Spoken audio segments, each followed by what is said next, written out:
उपस्थापना कार्यक्रम आमर गोमाता गोमाता एक एभली रत्न जहाँ वर्णना करने असंभव। मानव समाज पर गोमाता निजर सर्वस्व प्रदान करता है तथा मानव कल्याणकारी प्रतिदेवा को पुण्य करता है। यह क्या अजना किंतु स्वार्थपर मनीष माने निजर उचित अर्थ लालसा से ही गोमाता को कंसई खाना को प्रेरित करने पछघुंचा दौना।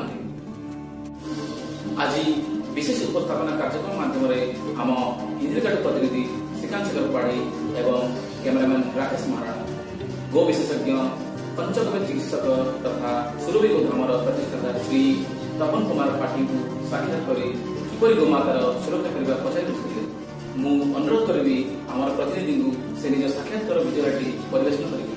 नमस्कार। आज आम विषय हूँ कि गोमाता को आम कहीं रखा कहीं पालन कर। तो गोमाता हूँ आम वैदिक सनातन हिंदू धर्मर गोटे धरोहर। किंतु दुखर विषय यह जे जो गोमाता दिने आम जीवन गोटे अंग था गोटे अंश था आज आम परिस्थितिर समय अनुक्रमे आम तार महत्व को भूली जाइए जद्वारा वर्तमान संप्रति यही स्थिति आसला।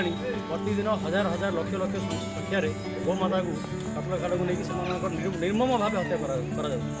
दुखर विषय यह जो गोमाता आम जीवन गोटे अंग था गोटे अंश था आज आम तार महत्व को भूली जाइए जद्वारा आज प्रतिदिन भारत में हजार हजार लक्षाधिक संख्यार प्रतिदिन गोमातार हत्या कर।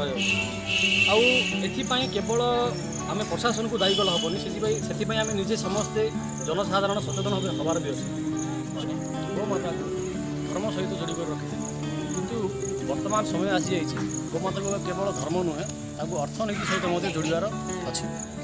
जदि गोमाता को वर्तमान संप्रति अर्थनीति सहित जोड़ा जापे मु भावुची केवल यही गोटे माध्यम जहाँद्वारा गोमातार आम सुरक्षा कर। किंतु कारण दिन थिला आम गोमाता को जो धर्म सहित आम बंधन कर रखी आम मानुले पालन करुले कि कालादिक्रमे आज आम नास्तिक हो जाए फल अर्थनीति सहित जोड़ा पड़े काले किसी मनरे गोटे अर्थप्रति लालसा आसी किसी लोक गोमाता प्रति पुणी थे आकृष्ट हो पारे से आमर सुरभि गोधाम गो संरक्षण और संवर्धन प्रत्येक दिन निरविच्छिन्न रूपे काम कर आम सुरभि गोधामर सदस्य मैंने प्रतिदिन घर को घर डोर टू डोर जा लोक गो संरक्षण गो संवर्धन प्रतिदिन से सहित आलोचना कर गो महत्व